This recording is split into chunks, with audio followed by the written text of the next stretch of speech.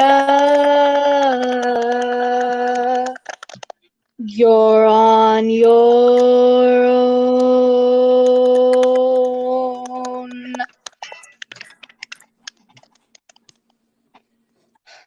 There's some just like quality songs in Hamilton. I love them. And then it's I Know Him, which is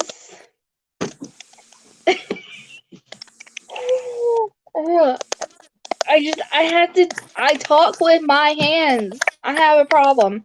So this is I Know Him, which is set after George Washington decides to stop being president after he decides to not run again for office, and John Adams becomes president. This is that song of King George reacting to it. So, yeah. Lol. Okay. So this was I Know Him. They say George Washington's yielding his power and stepping away. Is that true? I wasn't aware that was something a person could do. I'm perplexed.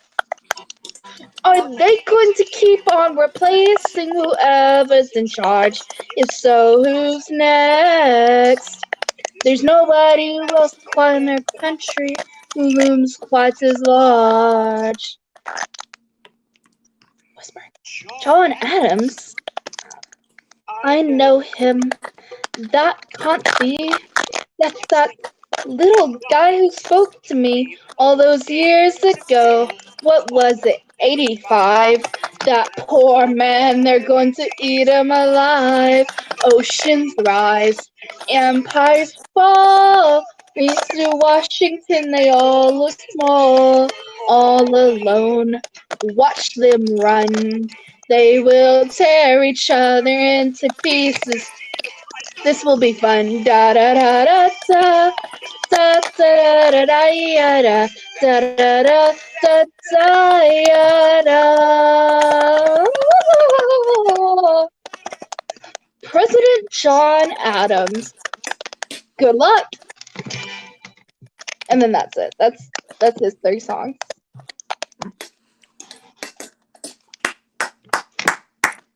Thank you. Well done. Thank you. Yep. I love Hamilton. Hamilton's just, and it's coming to Little Rock next year. What? It's coming to Little Rock. Oh wow. Our state capital. Oh. In next year. June and July of next year. Wow. Yeah. You're going to It was in Memphis. Oh yeah, I'll be going. Me and Kristen will be going to that. Oh wow. That's cool. She's seen it in person. I haven't seen it in person, but I have seen the bootleg version, with the original cast. So. Oh, there you go. Yep, you have to take pictures. I will. I definitely will. Me and my family, well, me, my sister, and my mom are thinking about going to New York sometime as a girls' trip. Mm-hmm. And so we're going to go see a Broadway show. and I might talk them into going to see the Harry Potter play that's also in New York, even though I've already seen the Harry Potter play. The what? The Harry Potter play. There's a Harry Potter play. It's a big deal. No, I actually saw it in London. I saw it when I was in London. It's a 6-hour play. I'm not kidding when I say it's a 6-hour play. It's a long play. Holy cow. 6 hours? That's crazy. They split it up between, like, there's 3 hours, and then you can go and eat dinner, and then you finish the rest of the play. Oh, wow. Yeah. I want to see Hamilton so bad.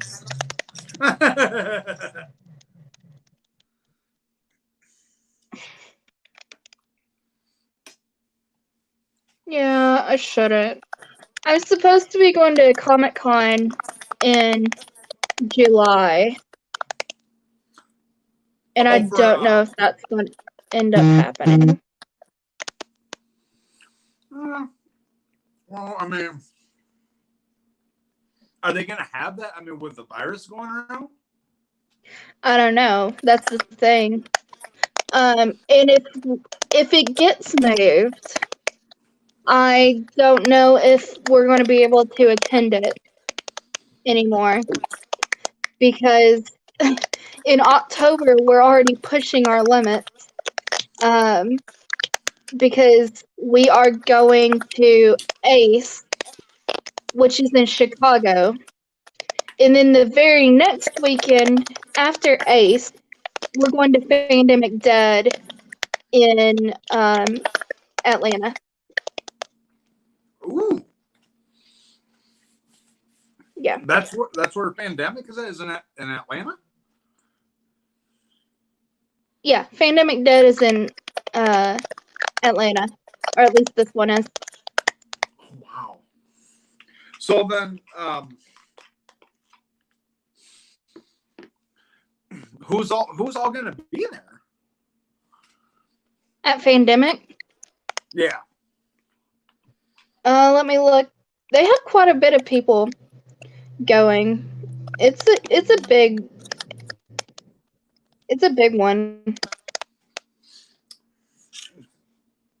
So there's going to be tons of people there. A lot of people. Just people off the top of my head. They've got Norman going. They have Jeffrey going. They have Melissa going. Chandler. David Rocco. John Bernthal. Cooper. Andrews. Nadia, who plays Magna. Sean Patrick Flannery. Stephen Young. David Morrissey, who played the governor. Ron Hurst. Michael Cudlitz. And Cassidy McClinchy. I don't know how to say her last name, but yeah. Oh, McClinchy? Yeah. Girl that plays Lydia? Lydia. Yeah. So then Judith isn't gonna be there.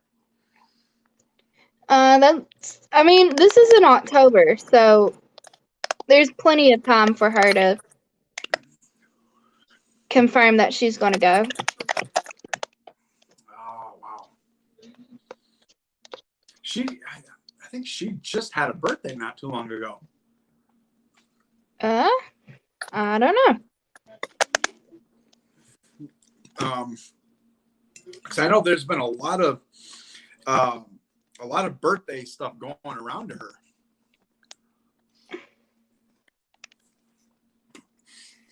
I think it was last week or something like that. I'm looking it up. Dang, there's been a lot of people to play Judith. Like all the times when she was younger. Mm-hmm.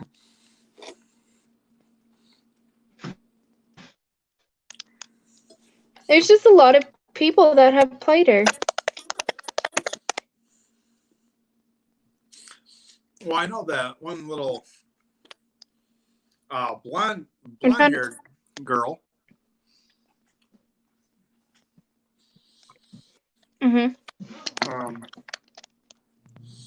And now the one that that they have now. I can't figure out her name now. What in the world? Kaylee Fleming. I just looked it up. Yeah. I had to look it up too. That's why I was figuring out there was a lot of actresses that played Judith. She's 13. Did you know that? She's 13 years old. 13?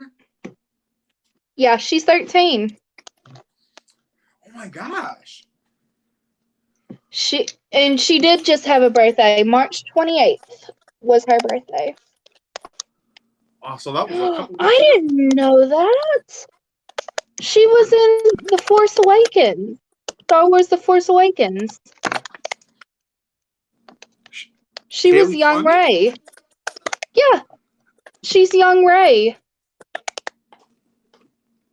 Oh, I didn't know in The that. Force Awakens. I didn't either. That's what her Wikipedia says. Oh my gosh. She's going to be in the Loki, the new Loki TV show. Oh. Yeah. That's pretty cool. I didn't know that. Oh. Sam knew that.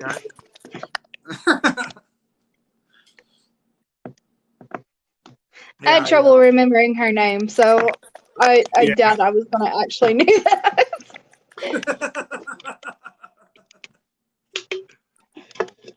Oh, Sam's getting ready to go. Bye, Sam.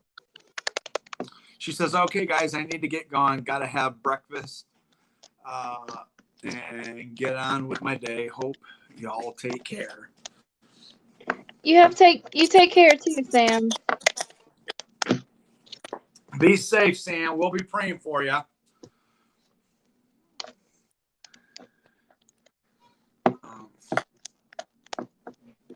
See. All right.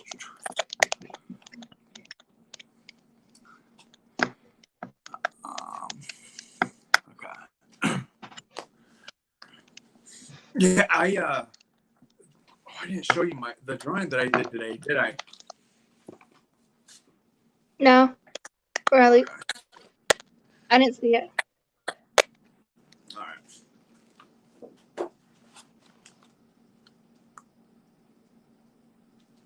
Yeah. Oh, cool. I had the chat up, so I had to exit out of the chat to see it. Yep. Bye, Sam. Yep. Yeah, I had I went and I had to go on YouTube because I wanted to get, like different like how to draw like realistic wise. Mm-hmm. And I decided to go on YouTube, and I ran into a video that only had an eye on it. So I decided to click it, and the one that I looked at before, it was already drawn out, but I needed to know how to draw it. So I went in there, I clicked on it, and it showed me step by step on what I had to do to draw the eye. And so I went, and then that was the result. Nice. Yep. So I'm trying to figure out, I want to be able to get into like drawing the male head and the female head, and learning how to get details in there. And, Mm-hmm. so what I'm going to do is once I start practicing with that and keep, going and keep going with it, I'm planning on trying to draw Daryl.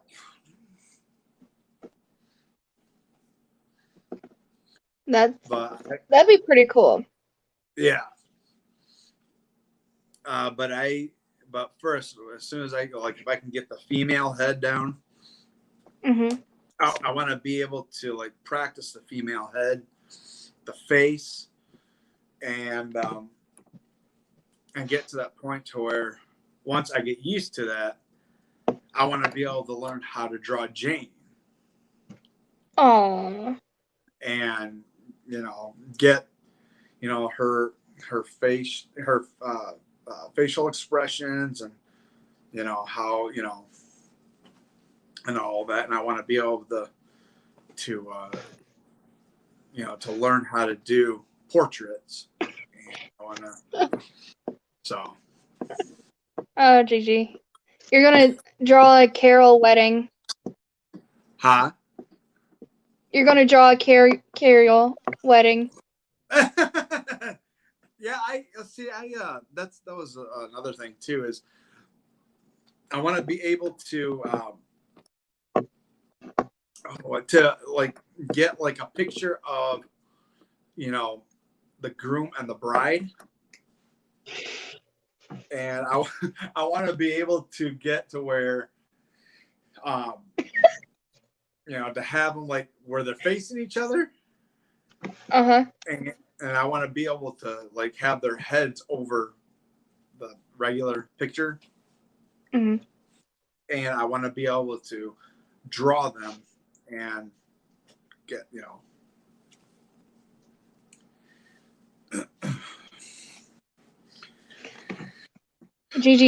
Haley also says we should have him draw the whole decagon.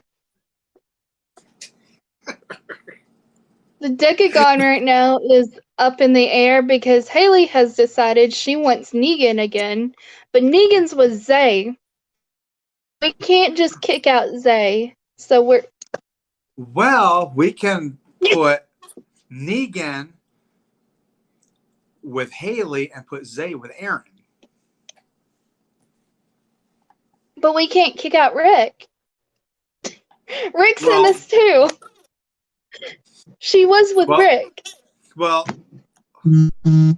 I mean, man.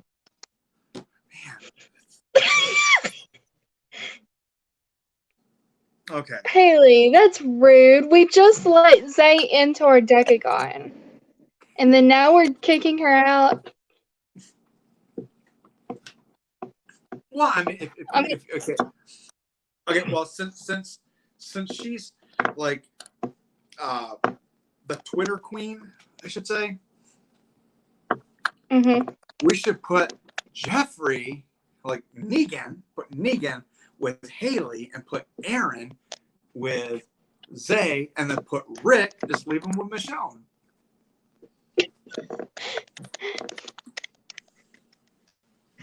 We got to figure this out because currently I'm with Daryl. Rayon's with Carol. And then I think we had Ezekiel and Michonne together. Oh no!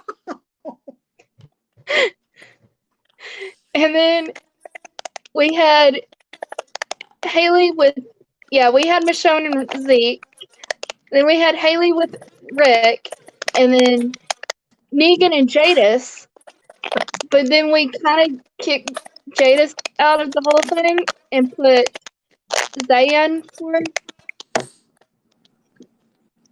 Oh. Jadis. Well, okay, so Haley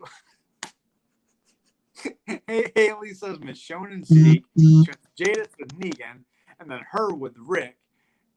Okay, Jadis can go, Haley said. I mean, we don't really care. We don't care about Jadis. Well, okay, listen to this. Here's a good plan for you. If Haley really wants Negan, if she really likes Rick, give her both. I mean, when we decided to add Zay, we were like, well, Haley was like, we can't kick out Jadis. So I was like, Negan can have multiple wives. He's had multiple wives before.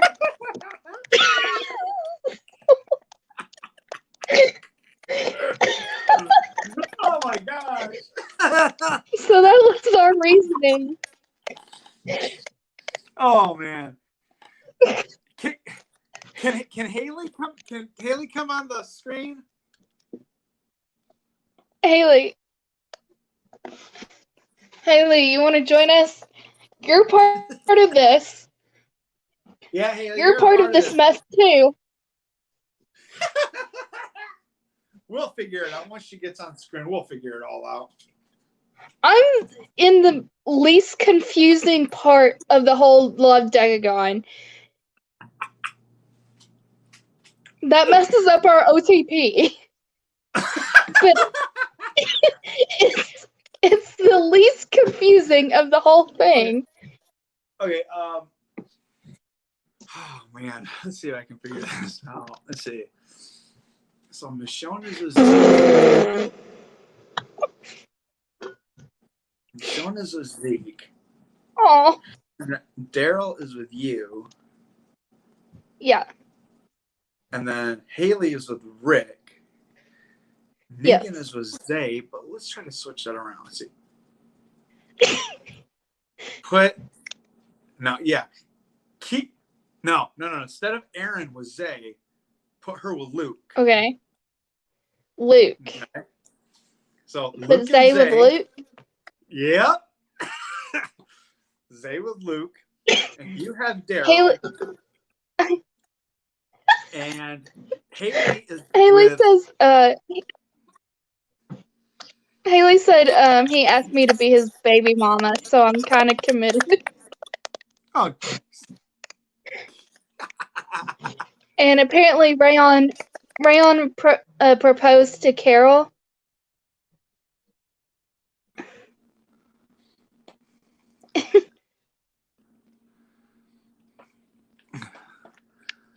Okay. I didn't realize Rayon proposed to Carol. No!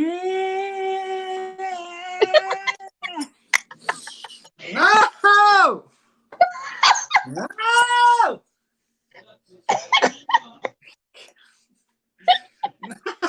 No!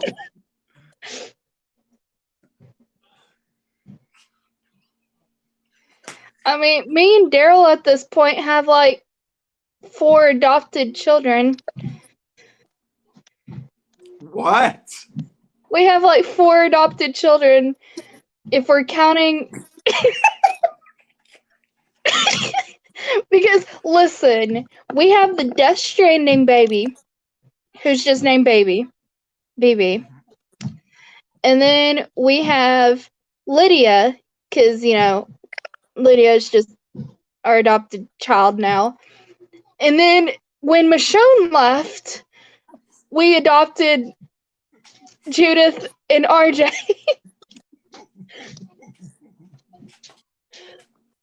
I'm trying not to laugh. Okay, go ahead. Word is, though, that Zeke wants me back. Ooh, drama. Oh, man. Drama. Yeah. OTP with Zeke? But I thought my OTP was with Rayon. I thought that was the end game. Guys, I'm confused as to what my end game is.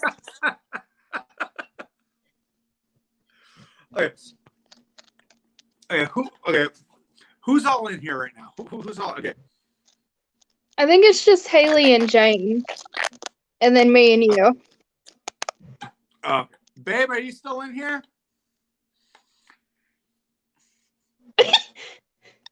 Rick said you better send RJ to us because he wants to race us. Too bad we've adopted him. And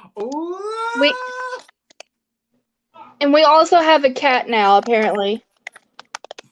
Because Lydia wanted the cat. Okay. Oh, okay. Jane had to step away. Okay. Hold on just a minute. I'm gonna... Rick will take us to court over this? What court? Well, I mean, I don't know about court, but I mean, I bet you he'll step up on the bench.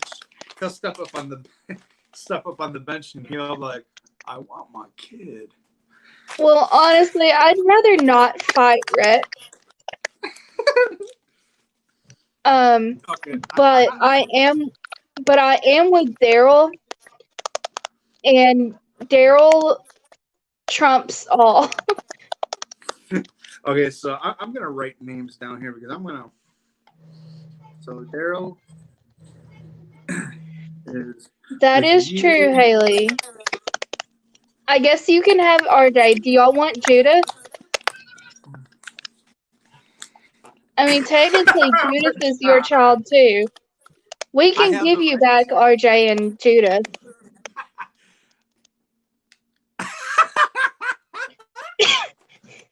Okay, hold on.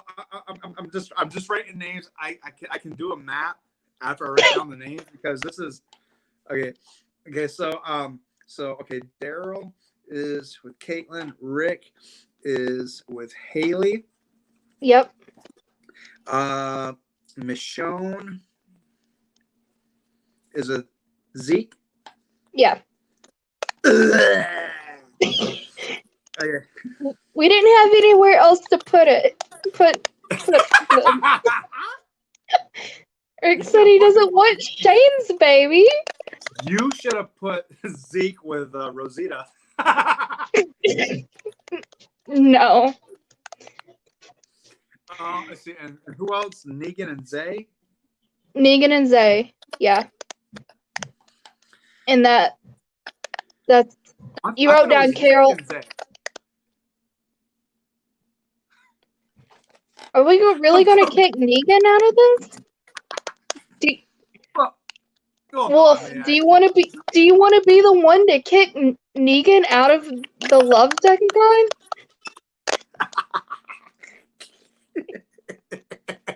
No, I don't. Okay, hold on. Okay. Okay. So we got Daryl, Caitlin, Rick, Haley, Michonne, Zeke, Negan, and Zay. Oh, poor Negan.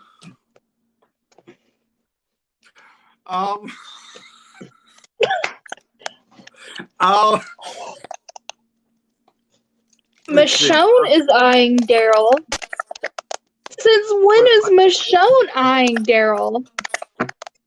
Oh shoot! So I'm gonna put arrows with Michonne, Zeke, and Michonne and Daryl. So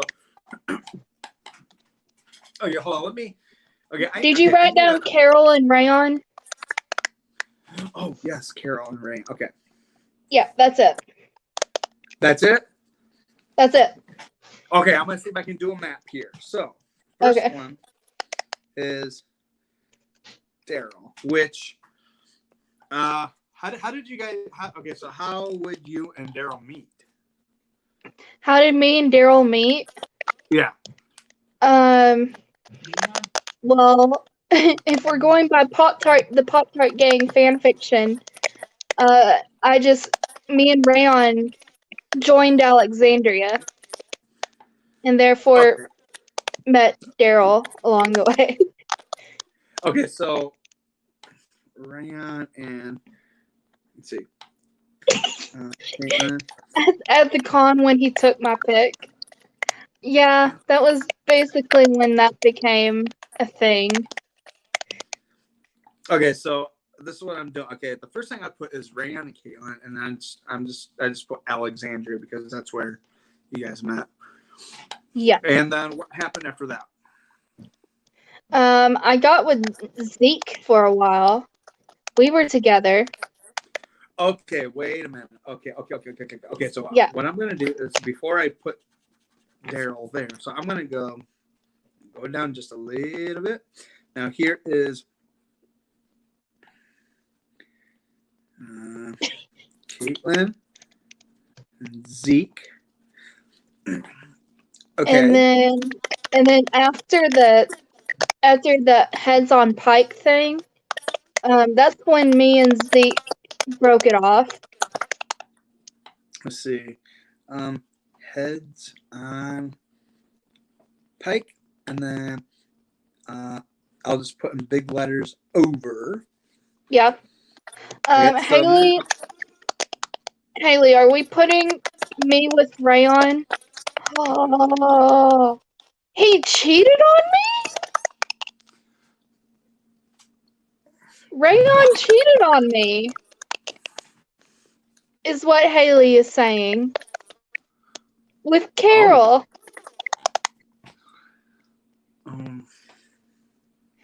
I was thinking of like the whole reason I'm with Daryl and Rayon is with Carol is because we're trying to get Daryl and Carol together by being their significant others. Okay, so what? Okay, so after the Pikes, what? It was over, and then you met who? Daryl.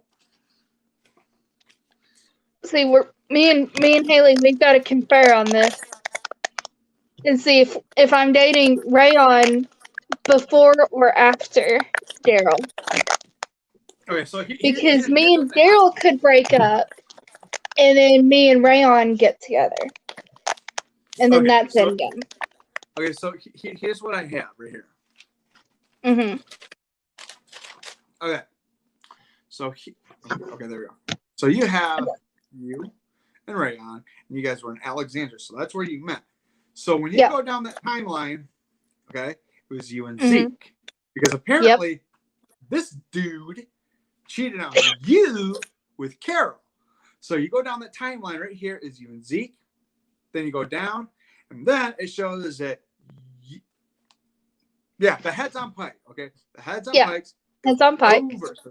Yep, so it was over. Now you come over here, and if you go up here, this thing is confusing because every time I go this way, it goes out. So then you go that way, and right around here is probably where you meet Daryl. Yep. Okay, so Haley's saying. What? This all started with a box of tampons.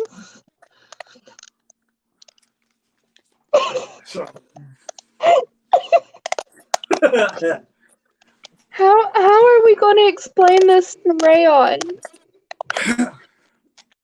Okay, so I'm not sure, but Haley just said before Daryl, you were with Rayon. Okay, so that means that if you were with Rayon Alexandria, when did you? Well, yeah, because you said it was you and Zeke after, but she said that you were with Rayon before Daryl. Yeah. Oh, this diagram is not helping. No. She says, I first got with Rayon because he was in my tampon.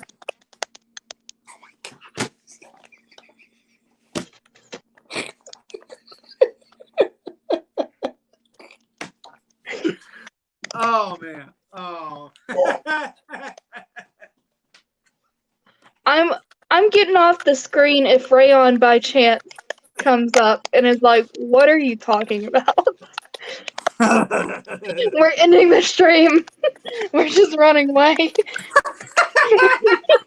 We're not dealing with our problems. Not today. Actually, no, I'd probably stay and just be like, oh my gosh, where have you been? And then be like, Haley's going to explain everything.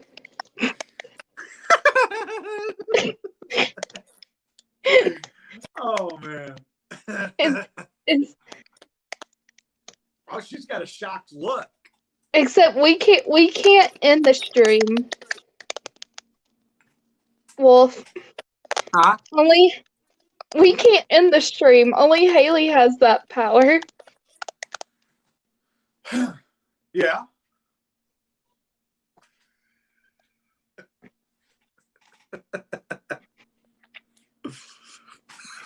I messaged Rayon not too long ago.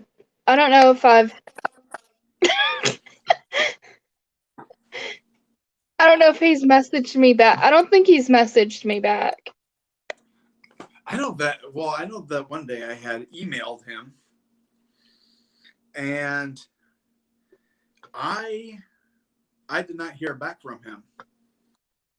So it's like I don't even know what's going on with him, where he's at. This is getting weird now because it's been getting weird because Haley has been trying to reach out to him. Jane's been trying to reach out to him through email. I tried to reach through him through Twitter, and not by messaging, but sending some stuff out to him, and I haven't heard from him. Then I emailed him, and he never wrote me back. So now, because of all of that, we're very, very concerned of what's really going on.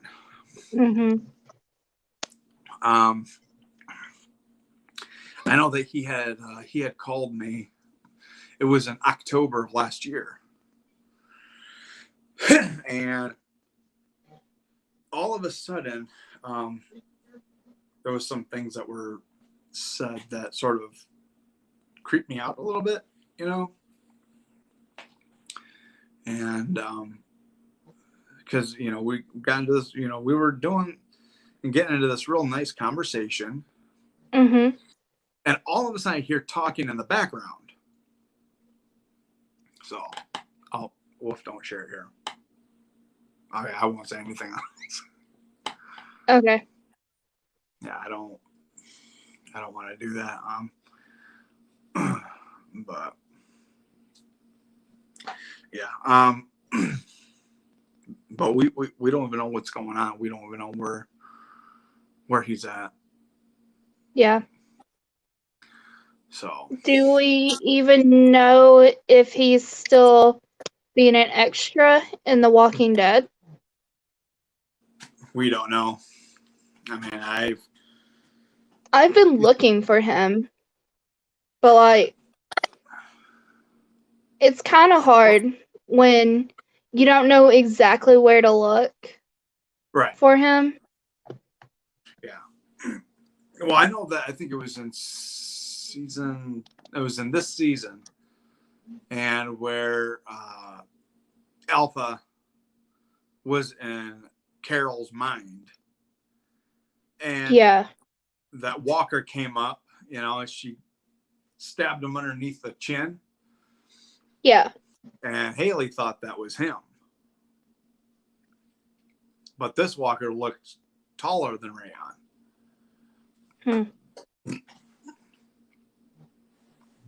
So, I mean, it's like, I don't know what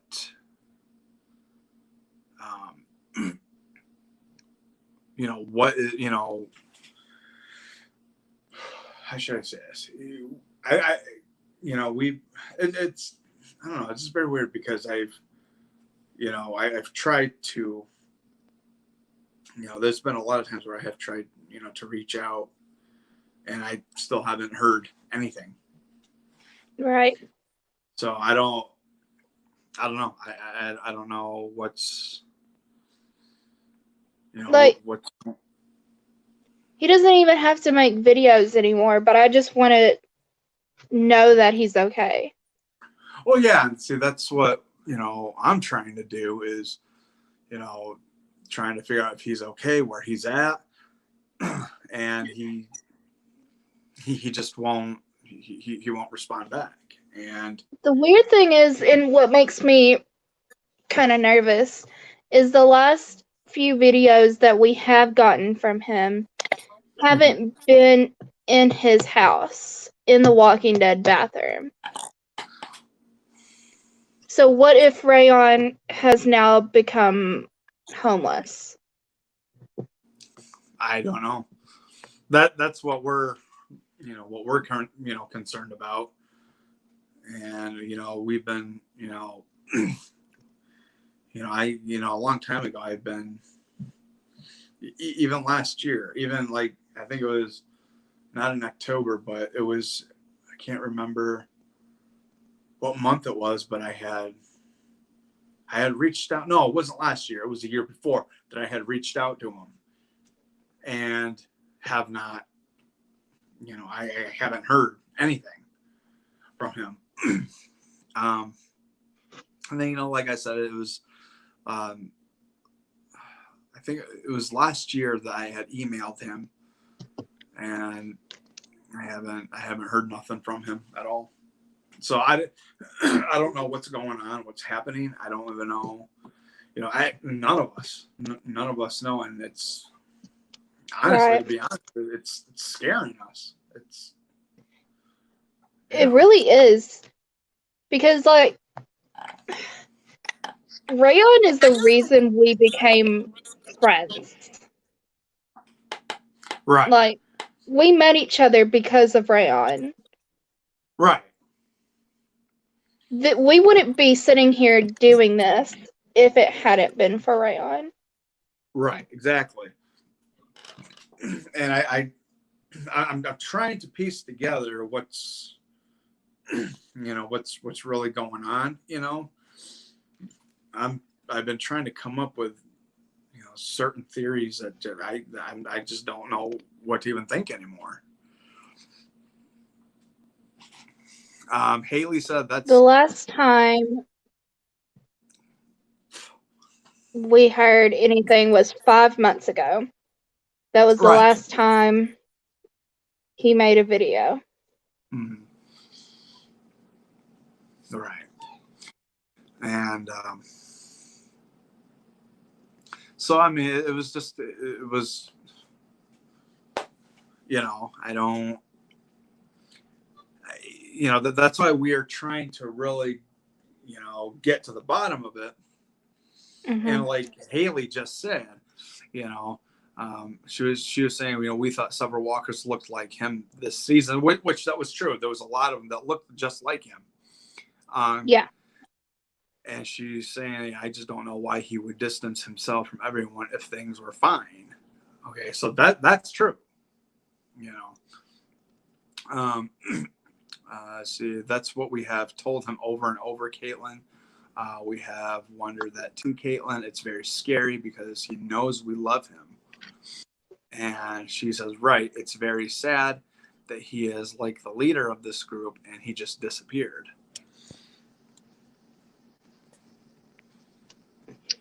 So I'm not, you know, I mean, if you ask me, I mean, I'm not afraid of saying this because I'm just not, you know. Really, for me, myself, you know, I love Rayon. He's like a brother to me. And I guess, and, you know, and inside me, you know, I guess I just feel a little like I have that little irritation. Like I'm a little, I'm upset and I'm hurt at the same time. Mm-hmm. I feel that. And, you know, because him and I have this, like, I mean, it's, I don't know. It's just like, again, you know, I love him like a brother. You know, it's like that brotherly connection. You know. Yeah. And it's like I just really don't know what's going on. You know. I really don't. You know, I'm worried, sick. I have him on my mind. You know, like 24/7. You know. And yet Yeah, from that, I mean, same. and it's like from that email, I just haven't. I was hoping that he would have, you know, emailed me back, but I haven't gotten nothing from him.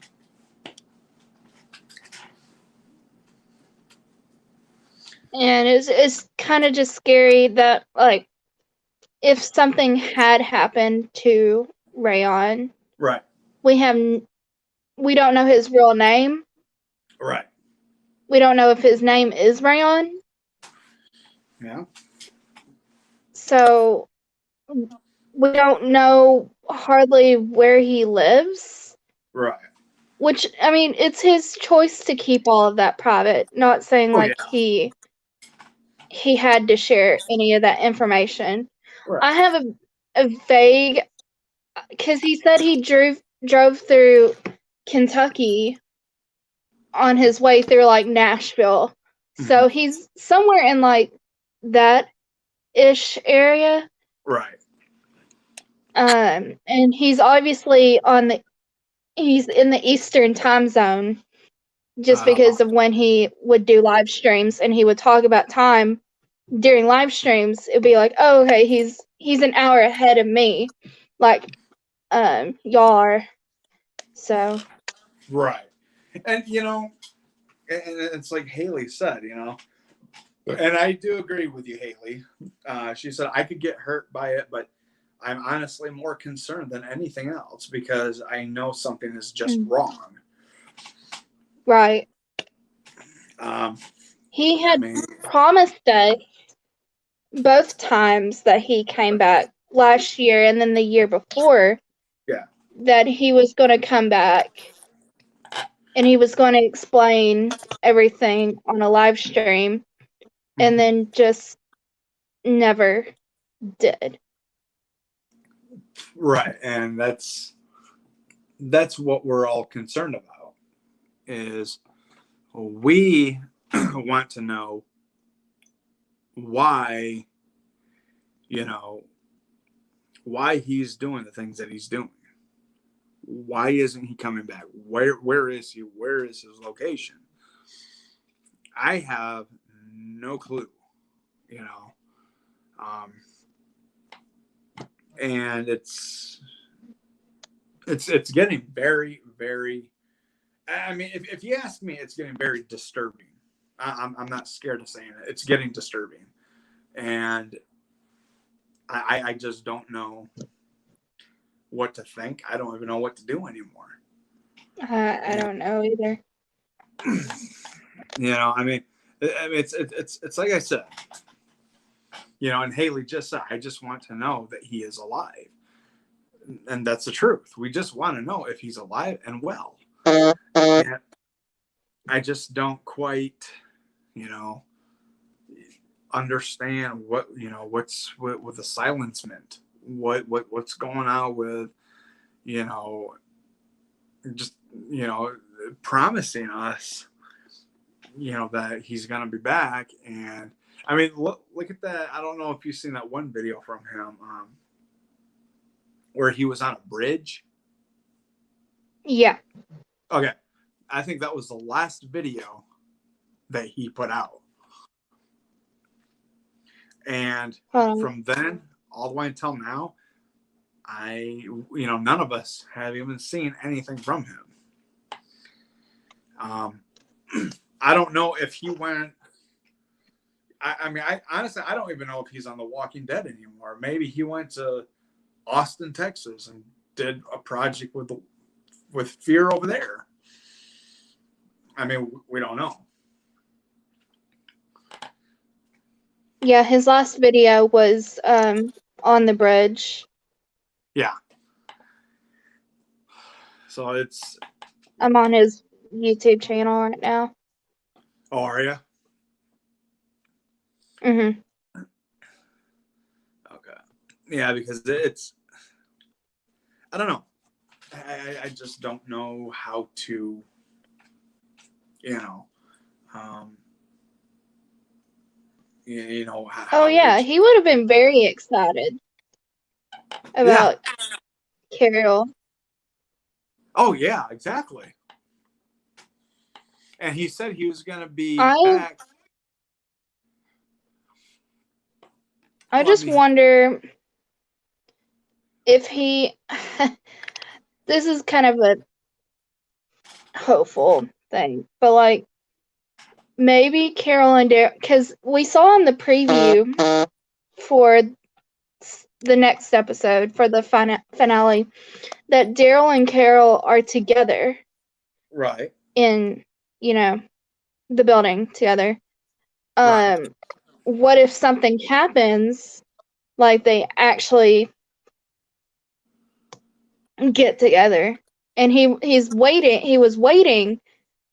He knew that was going to happen, and he might be waiting to make a video for that. That's his big comeback. Could be. That's just hopeful thinking, but I really, I don't know at this point. Right. I mean, see, and like right here, Haley just said, because y'all know that he would have been excited about the Carol content we got this season, and for him and to not acknowledge that at all is concerning. I mean, he's always made videos about Daryl and Carol, but we just haven't seen anything. And she just wrote that, that would be awesome if it was, I think that would be pretty cool. Just best case scenario. Yeah. Basically. And I mean, it's more in, like, with, oh, ouch, it hurt. Of where his location is at. I mean, like you said, we don't know his real name. We don't know where he's at. We don't know where he lives. And we don't know any of that. So, which I don't blame him for keeping that secret. That's his privacy,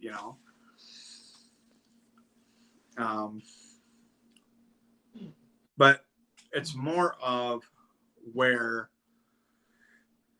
like right now, like where he is. What is he doing? And you would think that he'd be on Instagram or Twitter posting something up, I mean, there's we just don't know where, what's going on or where he's at.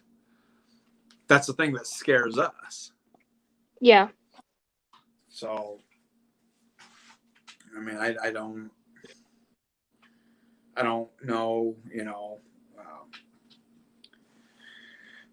with all of that, I just don't know what to think anymore. I don't know, what he, what's really going on. I mean, again, it's, I mean, to us, it's creepy. I mean, to me, this just isn't normal behavior at all. No. And I know that a lot of people are, worried. They're, they're worried about him. They're, and really, he with me doing live streams or doing videos or what so on, he taught me all of that. He told me what to do. He told me how to, that's how I started with live streams or with videos or and now it's like, I don't know. I just don't know anymore.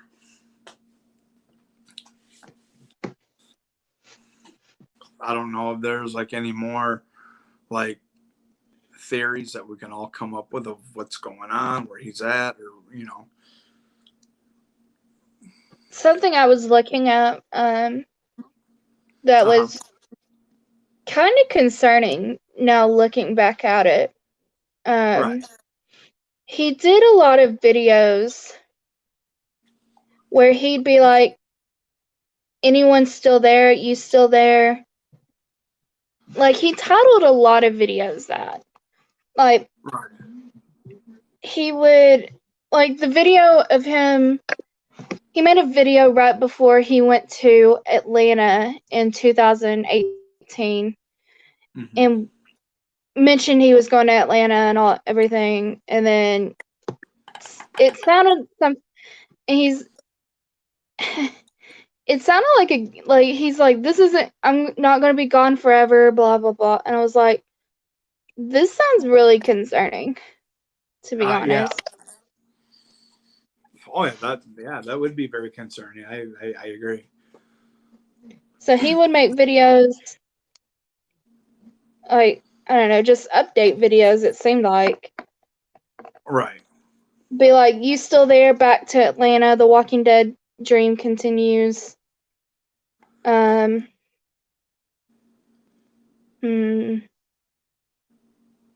hear a new beginning channel trailer. Welcome back. Right. Just like, and you can keep on going. Oh yeah. With these videos. Right. Seriously, Haley, it scared. Yeah, that scared me too. See, she says, it's fine to be private, but I wish he knew what he means to us, and that if something happens, we would be devastated. Exactly. See, I remember that video, and I was like, is planning on not even coming back. I was nervous.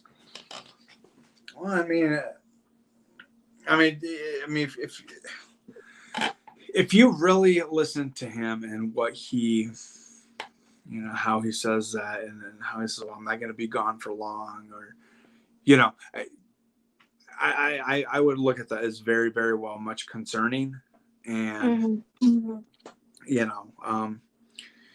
and it would be, to me, that I find that as disturbing, and very awkward, and it's like I said, it's not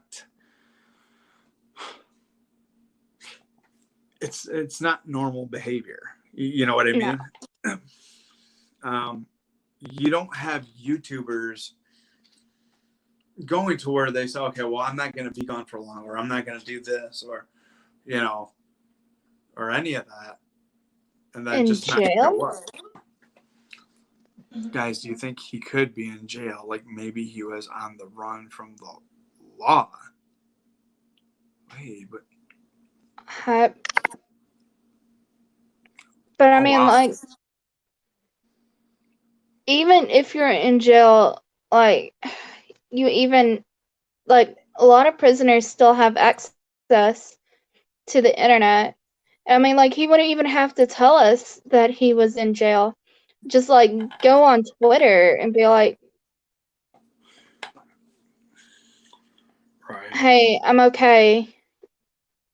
Won't be around for a while. See, and that's the thing.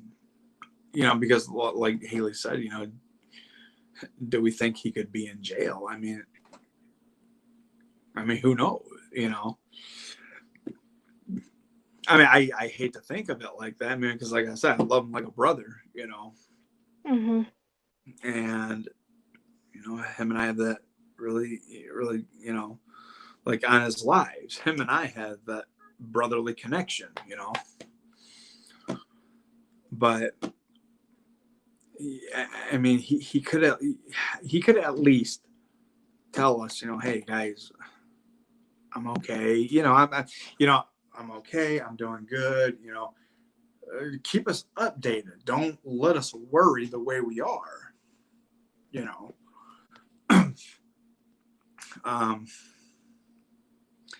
But I think that, you know, he's, I don't know. I don't know what to think. You know, I mean, you know, Haley and I, you and Vixen, everybody else has been very concerned about him, you know.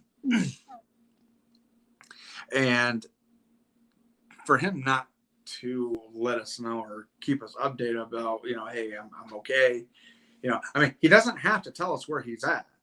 Just let us know that you're okay, you know. Right. And I think that there has to be some kind of connection with that. I mean, it's been for how long now? What, 1, 2? Well, probably about, yeah. It's been 5 months. It's been since October 24th, really. Right. That we got anything from him. Right. And that's what's very concerning, you know. Haley and I have been trying to go back and forth about what, you know, and I mean, Jane too, you know. Oh, where is he? What's going on? Or we don't know. We don't know what is happening, you know. Mm-hmm. You know, and it's crazy. It's nuts, you know. I mean, he's got all of his fandom, you know, worried sick, you know. And honestly, I mean, to be honest with you, I really don't, because it's not normal behavior. I really don't think that this is how a YouTuber should be with his fandom. I honestly think that, you know, if you're gonna say, okay, well, I'll be back this day or at this time, you know, or this month, I'm gonna be there. You know what I mean? Mm-hmm. And here is a like a comparison. I mean, I'm not saying that I would do that, but I'm saying like that would be like me, that if I were to say, well, all right, guys, well, I'll be back this time, you know, or this day or this month, you know. Like, let's say if I had my wisdom teeth pulled, ouch, I don't ever want that to happen. But no, actually, what Haley just said is best case scenario. my mom had said jokingly a while ago that what if he is living with? Oh.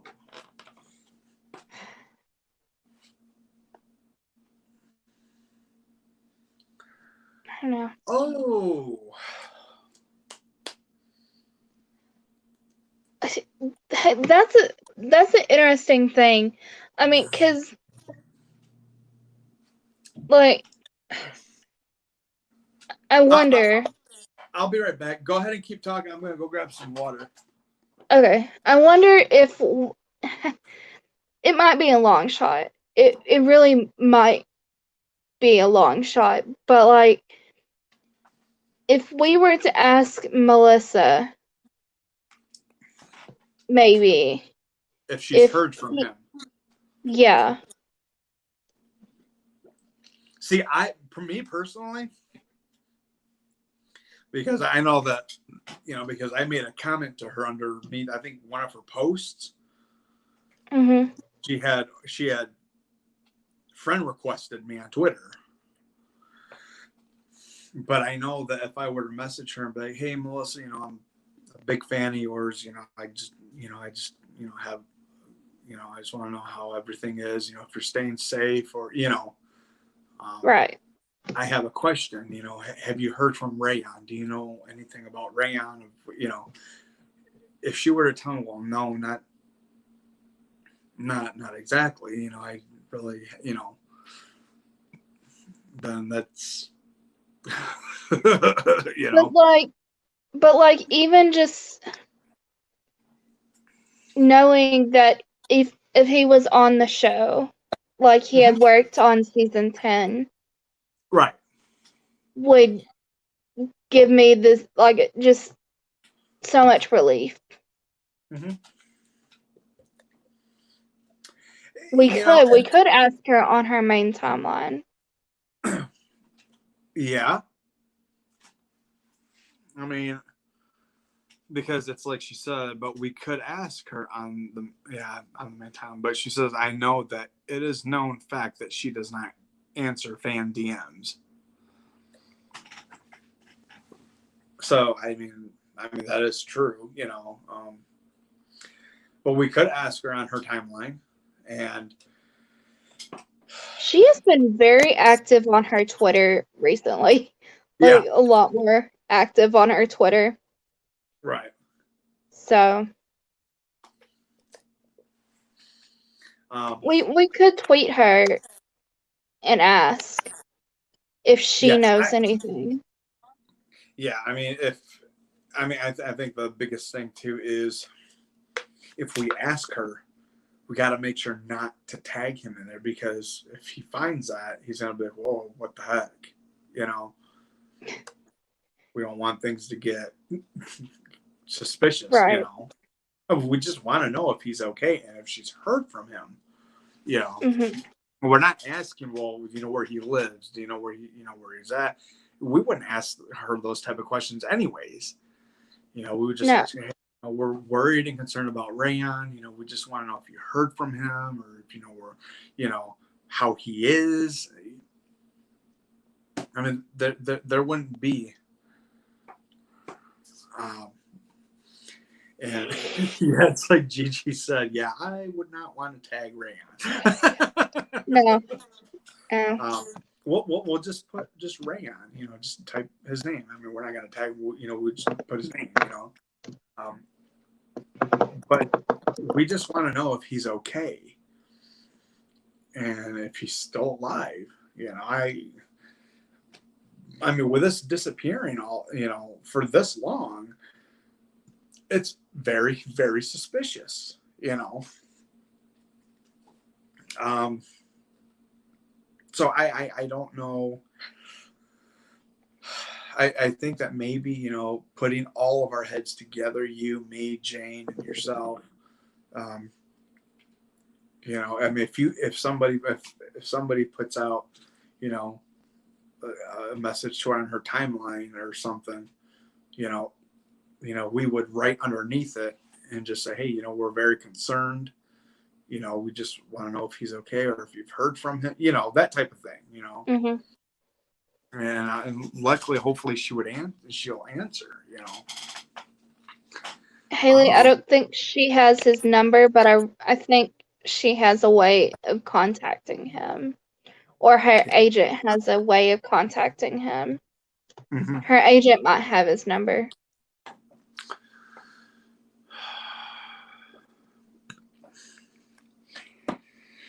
I don't know. It's more to that situation where, you know, I mean, where we were talking about making another rally for him. Mm-hmm. You know, you know, and just, you know, like Haley said, you know, just now she just said, you know, yeah, we would need to make it very light, you know, and which is true. We do need to make it very light, you know.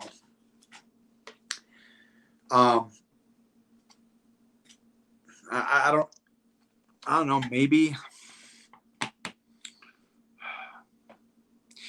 if there was, you know, if I need to put a poll out just to see if, you know, if they would like to do another rally for him, you know.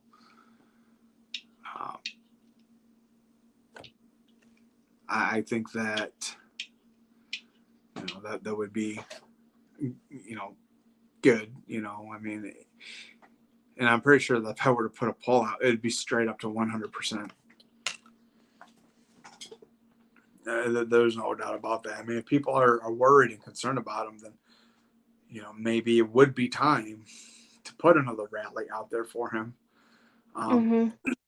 So I don't know. Haley, what do you think, sweetheart? What do you and your mom think about that?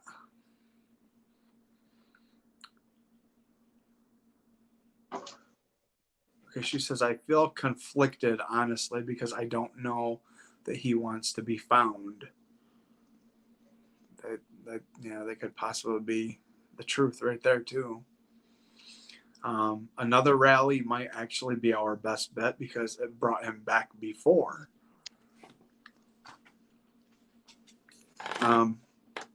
So I think that another rally would do. You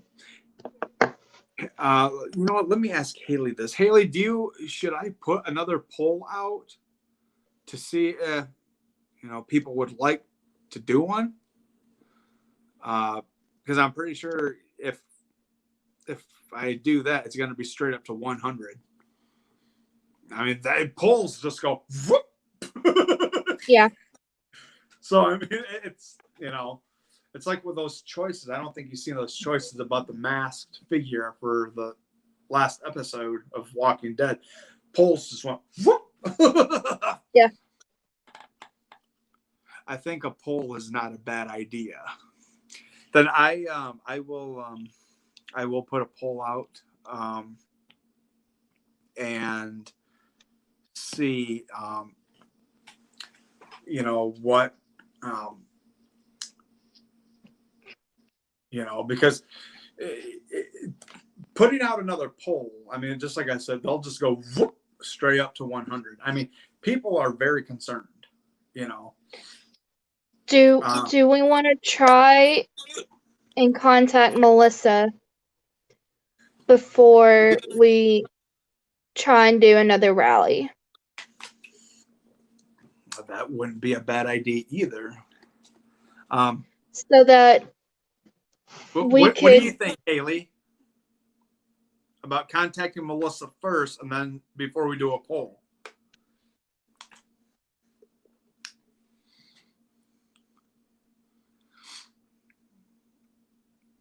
Because man, 5 months. That's a long time. It really is. That's a long time. Oh man, if Haley could come back on the screen, if Haley could get back on the screen and have her join us in this, because I would. We would love to see hear what she's got to say about it too, because we can try with Melissa. I just doubt that she is going to touch the subject, but we can try first. Right. I mean, it can't hurt to ask. Mm-hmm. Right. And just don't be pushy about it. Right. We just just ask her once, and if she doesn't respond, then we just leave it. We just do a poll. Mm-hmm. So she says another thing is that since The Walking Dead is over, Melissa is more than likely not going to be on Twitter as much. So that puts a damper in it now, because That's true.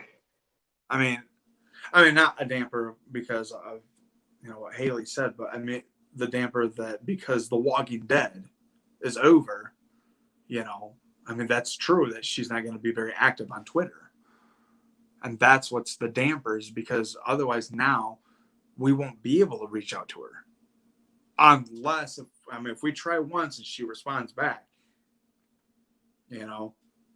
cool. I mean that would be awesome. Or even if she likes it, that's fine. We just want to make sure that he's okay.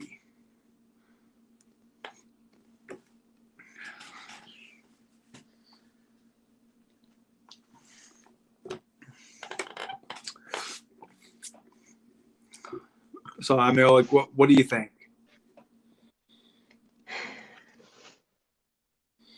Maybe we should do a rally. Because, like I said, Melissa might just be a long shot. Yeah. And even if we were to get a hold of Melissa, what's to say that she's going to tell us anything? That is true. That is true. So I wouldn't, I wouldn't know, what else to do. I mean, I think the rally would kick in first. Now between, you, me, Haley, Jane, put our heads together and try to figure out when to start this rally. I feel like a rally is the best idea. So that's what Haley just said. So what's Haley, what's your opinion on the rally? When do you want to do it? And she thinks it's the best idea. Okay. Because I know I want to try to figure out if you want to do it like soon, like maybe in a couple days or maybe like next week or something, or we want to make sure that we get something. Because I know rally's gonna take a little bit to plan, but I mean, what do you think? I mean,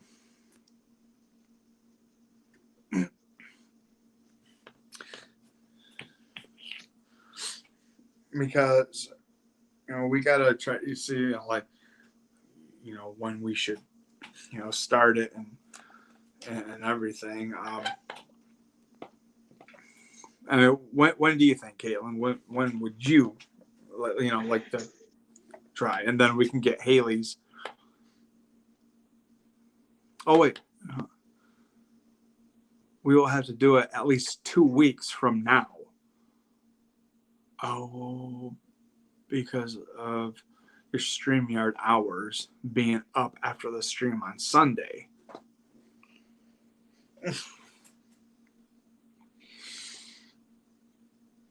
Oh man. Okay. What does it mean by StreamYard hours? Shoot. I'm trying to figure out how she explained that I guess there's a certain time limit of how often we use StreamYard. I think that's how it was. I don't know. I think Haley will explain it in a minute, because I don't know. There's something I'm not sure. Like, it was something about it with hours or something like that, and so I didn't think there was a Wolf's reset on the 17th. StreamYard only gives you 20 hours for free a month. Oh, yeah, that's what it was. Oh, boy. So yours resets on the 17th. Yeah. We could do it on my StreamYard.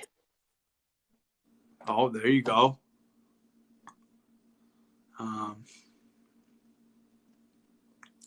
Yeah, maybe I think we probably might do that. Haley, you want to do it on Caitlin's StreamYard? I don't know. Because I know for a fact I don't have 20 hours on my StreamYard. Okay. So Wolf is at like 17 hour right now. So there is only enough for Sunday.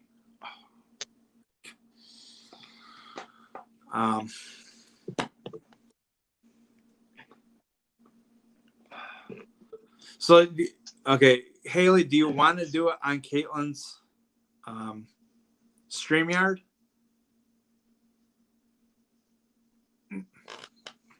I mean, if she thinks that would be all right, I mean, it would at least, help us to get something out there, Mm-hmm. I'm trying to figure out how all this like 20-hour stuff like started. Jane's back. I cannot believe you youngins are still on here. I was sure you guys would be off by now. What are y'all talking about? Rayon is the answer. Yeah. We've been talking about Rayon for like an hour now. Yeah. We've been talking about Rayon a long time. Yeah. Oh goodness. Maybe we can do it on yours, Caitlin. We will talk about it more and see what we can plan. Yeah. I think that that will be the best, because I mean, I'm pretty sure that with me being on 17 hours right now and having enough for Sunday, I think she's gonna probably wind up going with yours, because I don't have enough. That's fine. So, I mean, like she said, we'll have to talk about it and see what we can plan. So I mean, we just have to really knock our heads together and really find out, what to do. One of my favorite subjects was super sad. He's missing. I was sure we would have heard something from him. Well, I agree, babe. I really agree, because right now, Caitlin and Haley and I think we're gonna talk about it more. We'll probably talk about it tomorrow. When we talk, and we're gonna see if it'll be good to go on Caitlin's StreamYard. Since I only have about 17 hours right now, I only have enough for Sunday. Caitlin said that we could use hers, and we're gonna talk about that tomorrow. And see what we can plan. I know I only have like at the most 6 or 7 hours on mine. Okay. Oh, you still have plenty. Yeah. Because I don't stream as long. I don't stream as long as you, for one thing. Yeah. And I don't stream every week. Yeah. And you've been doing a lot of like 2 streams a week for birthday shenanigans lately. So